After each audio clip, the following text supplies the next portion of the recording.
नमस्कार, मैं हूं मिज़ोरम की राजधानी आइजोल में। मैं इस वक्त राजभवन में हूं और हमारी यहाँ मुलाकात हुई यहाँ की first women ADC defence Manisha Padhi ji से। मनीषा पाधी जी, आपका संसद टीवी में बहुत बहुत स्वागत है। धन्यवाद, बहुत बहुत आप देश की पहली एडीसी हैं फीमेल जो डिफेंस से आती हैं, एयरफोर्स से आती हैं। कितना प्राउड फील करते हैं आप? बहुत गर्व की बात है ये मेरे लिए और मेरे पूरे परिवार के लिए that I was appointed as the first women ADC in armed forces in the entire country and my appointment happened last year. पिछले साल गवर्नर साहब हरिबाबू कंबती जी ने मुझे अपॉइंट किया था। So it's a matter of great privilege and pride for both me my family. Manisha ji, air force आपका dream था। Air force कैसे पहुंच गई आप?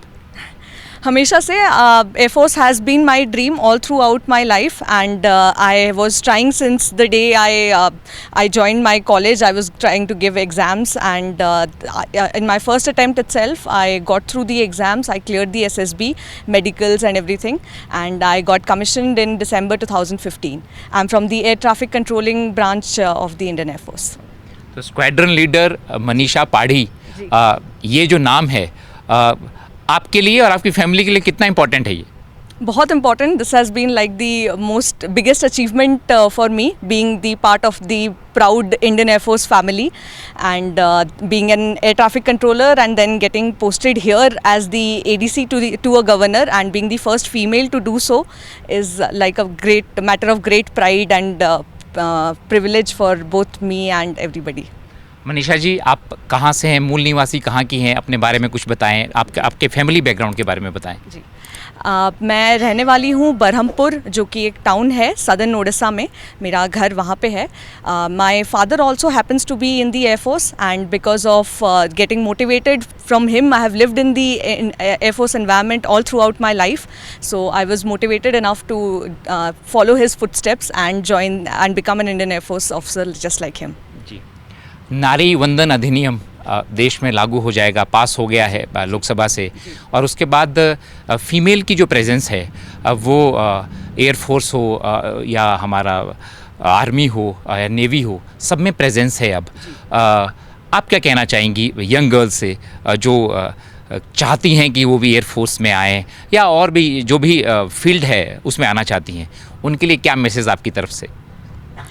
For all the young girls who are aspiring or dreaming big and want to do what they have dreamt of all throughout their life, my only message to them is don't fear anybody, just believe in yourself, keep working hard. That's the mantra to reach wherever you want, be it the armed forces or be it any profession that they want to choose.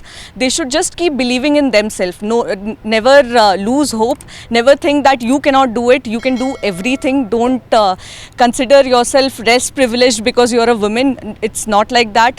Now fortunately in our country we have equal opportunities in almost every field, every profession I should say. In the Indian Air Force also we have now female fighter pilots, which is a very big achievement. So there are enough opportunities in our country and explore all of them. Just keep believing in yourself and keep working hard. That's all I would like to say. तो जो ADC हैं governor Mizoram की, उनका कहना है कि अब women के लिए बहुत अच्छी अपॉर्चुनिटीज़ हैं, चाहे सेनाओं की बात हो चाहे बाकी फील्ड में हो। बस अपने ऊपर विश्वास करना है और अपने ड्रीम को उसको जीना है, उसको पूरा करना है।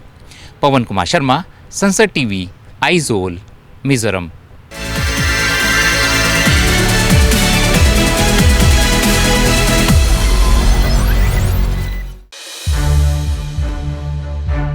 To watch more programs of Sansad TV, subscribe to our YouTube channel and don't forget to like and share them.